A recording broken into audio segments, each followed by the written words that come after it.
সেদিন সকালটা ছিল একদম অন্যরকম। ঘুম থেকে উঠে দেখি মা নেই।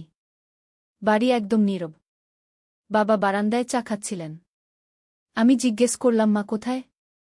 বাবা হেসে বললেন, মা বাইরে গেছে দিদার বাড়ি। আজ কিন্তু তুই রান্না করবি। আমি অবাক হয়ে বললাম, আমি তো পারি না। বাবা বললেন, চেষ্টা না করলে জানবে কেমন করে? আমি একটু ভয় পেলেও রাজি হলাম। চুলা জ্বালাতে গিয়েই প্রথম বিপদ। ম্যাচ জ্বালাতেই ধোঁয়া বেরিয়ে এল। আমি ভয় পেয়ে চেঁচিয়ে উঠলাম, বাবা আগুন ধরে গেছে। বাবা হেসে বললেন, না রে পাগলি, এটাই তো চুলা জ্বালানো। আমরা দুজনেই হেসে ফেললাম। তারপর শুরু হলো আমার প্রথম রান্না শেখা।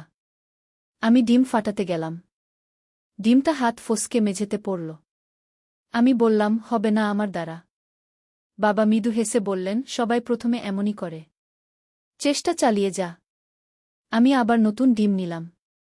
বাবা পাশে বসে বলছিলেন, রান্না মানে শুধু উপকরণ না, মন দিয়ে কাজ করা। আমি মন দিলাম। ধীরে ধীরে ডাল ফুটল, ভাত রান্না হলো, আর ডিম ভাজিটা এইবার একদম পারফেক্ট। বাবা চুপচাপ খেতে বসে 1 চামচ ভাত মুখে দিলেন, তারপর বললেন, এই স্বাদটা একদম মায়ের মতো। আমার চোখ ভিজে গেল সত্যি।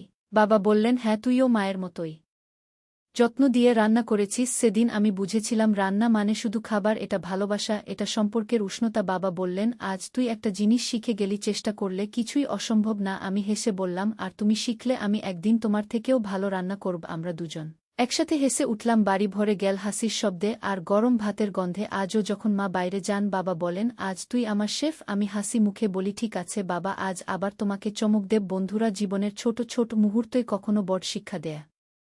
তো বন্ধুরা, আপনারা যারা এই চ্যানেলটি আগে থেকে সাবস্ক্রাইব করে দেখেছেন, আপনাদের জন্য অসংখ্য ভালোবাসা রইল। আর এখনও আপনারা যারা চ্যানেলটি সাবস্ক্রাইব করে রাখেননি, এরকম আরও নতুন নতুন ভিডিও পেতে চাইলে অবশ্যই চ্যানেলটি সাবস্ক্রাইব করে পাশে থাকা অল নোটিফিকেশন অন করে রাখবেন। ধন্যবাদ।